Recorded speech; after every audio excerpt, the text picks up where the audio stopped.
At 9:59 a.m. on September 11th, 2001, the world watched as the South Tower of the World Trade Center collapsed, followed by the collapse of the North Tower at 10:28 a.m., immediately trapping, injuring, and killing thousands of our fellow Americans.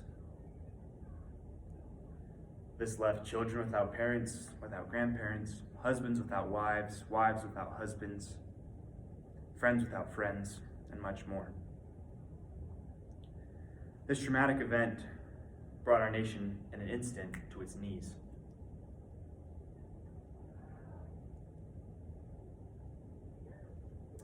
This traumatic event did, however, bring us together. For a brief moment in history, we were unified. Liberals and conservatives stood together arm in arm, singing "God Bless America." Strangers hugged one another and brought each other into their own homes as family.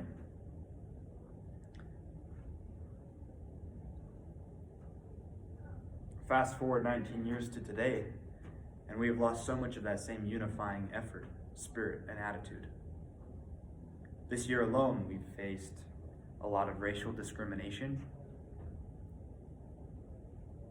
police brutality, political divide, and not to mention a worldwide pandemic.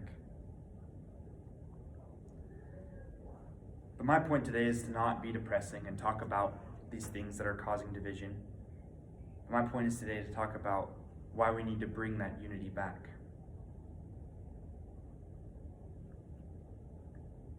Today I want to talk about unity in America, why we need it, why it's important, and most importantly, how you and I can play an individual role in cultivating this unity and helping in this unifying effort.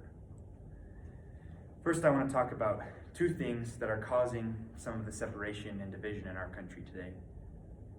First of them is the assessments made by our social media and our news networks, our news platforms, and the second is pride. I want to share a quote from Peggy O'Neill, who's a reporter for Dallas News, on June 26th in 2019. She says, quote, "We hear these assessments of division made in many ways from our social networks and our news networks. Red states, blue states, whites, blacks. But in reality, there are no such things. If you're flying over the United States and look out the window, I promise you that you will not see red or blue. What you will see are beautiful rivers, mountains, green pastures, and often with those amazing geometric patterns in cities." I love this perspective that she shares because it helps us see the bigger picture. It helps us step back and from a bird's eye view, see that we really are one, that we have the potential to be a beautiful, united nation. The second thing is pride. I think that our social media and our news platforms help in this negative connotation of pride. We have two kinds of pride: taking pride in something and the kind of better than you pride. And I feel that we have a lot of that better than you pride in our nation. With our different economic classes, social classes, political parties, there's a lot of that negative pride. Tom W. Smith from the International Journal of Public Opinion Research on March 1st, 2006 says, quote, "In a negative connotation, pride refers to the foolishly and irrationally corrupt sense of one's personal value, status, or accomplishments." This is the kind of pride that a lot of Americans deal with. This is a big problem that we have in our country today. But the kind of pride that we do need is pride in our country. Pride in the United States of America. Pride in one another, in our friends, in our community. This leads me to my next point of why is that important? Why is unity important? And there are two things that kind of come to my mind. That is one benefit is being able to share common ground, share the same vision and goals. And two, people are more likely to cultivate goodness and be more kind when we're on the same page. I'm not saying that we need to share the same political views. I think that it's good to have that diversity when it comes to those kinds of things. But I will say that it is crucial to remember that we are human. Each person that we come in contact with, as different as their views may be, is still human, and we need to treat them as such. Goes back to the golden rule of treating others as you would want to be treated, of being kind and being genuine. Lastly, I want to talk about how unity begins with you, and it begins with me.